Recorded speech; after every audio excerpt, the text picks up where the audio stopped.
Hi ಎಲ್ರಿಗೂ ನಮಸ್ಕಾರ. ಈ ರೀತಿಯ 3D ಮಾಡೆಲ್ ಫೋಟೋ ಕ್ರಿಯೇಟ್ ಮಾಡೋದಕ್ಕೆ ನೀವು ಮಾಡಬೇಕಾಗಿರೋದು ಸಿಂಪಲ್ ಕೆಲಸ. ನಿಮ್ಮ ಫೋನಲ್ಲಿ ಯಾವುದೇ ರೀತಿಯ ಎಐಗಳಾದ Google Gemini AI, Chat GPT, Perplexity ಅಥವಾ ಯಾವುದಾದ್ರೂ ಇತರ ಎಐಗಳಿಂದ ನೀವು ಕ್ರಿಯೇಟ್ ಮಾಡಬಹುದು. ಇದನ್ನು ಕ್ರಿಯೇಟ್ ಮಾಡೋದಕ್ಕೆ ನೀವು ನಮ್ಮ ಟೆಲಿಗ್ರಾಮ್ ಅಕೌಂಟ್ಗೆ ಹೋಗಿ ಅಲ್ಲಿರೋ ಒಂದು ಪ್ರಾಂಪ್ಟ್ ಅನ್ನು ಕಾಪಿ ಮಾಡಿ ನಿಮ್ಮ ಎಐ ಆ್ಯಪ್ನಲ್ಲಿ ಪೇಸ್ಟ್ ಮಾಡಬಹುದು. ನಾನೀಗ ಗೂಗಲ್ ಜೆಮಿನಿಯಲ್ಲಿ ಹೇಗೆ ಎಂದು ತೋರಿಸುತ್ತೇನೆ. ನಾನು ಟೆಲಿಗ್ರಾಮಲ್ಲಿ ಕೊಟ್ಟಿರೋ ಪ್ರಾಂಪ್ಟನ್ನು ಇಲ್ಲಿ ಪೇಸ್ಟ್ ಮಾಡಿ ನಂತರ ಪ್ಲಸ್ ಆಕಾರದಲ್ಲಿರೋದನ್ನ ಸೆಲೆಕ್ಟ್ ಮಾಡಿ ನೀವು ಇಲ್ಲಿ ಗ್ಯಾಲರಿ ಅಥವಾ ಫೈಲ್ಸ್ನಲ್ಲಿ ನೀವು ಬೇಕಾಗಿರೋ ಇಮೇಜನ್ನು ಸೆಲೆಕ್ಟ್ ಮಾಡ್ಬೋದು.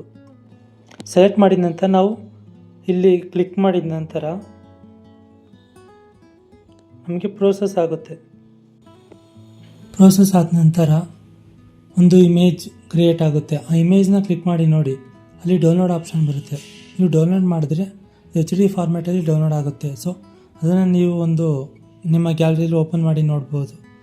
ಈ ರೀತಿ HD ಕ್ಲಾರಿಟಿಯಲ್ಲಿ ಬಂದಿರುತ್ತೆ. ಸೊ ಇದನ್ನು ನೀವು ಹೀಗೆ ಜೆಮಿನಿನ ಯೂಸ್ ಮಾಡಿಕೊಂಡು ನೀವು ಇಮೇಜನ್ನು ಕ್ರಿಯೇಟ್ ಮಾಡ್ಕೋಬೋದು. ಇದರ ಪೂರ್ತಿ ವಿಡಿಯೋ ನಮ್ಮ ಯೂಟ್ಯೂಬ್ ಚಾನಲ್ನಲ್ಲಿದೆ, ನೀವು ಒಂದು ಸಾರಿ ವಿಸಿಟ್ ಮಾಡಿ ನೋಡಿ.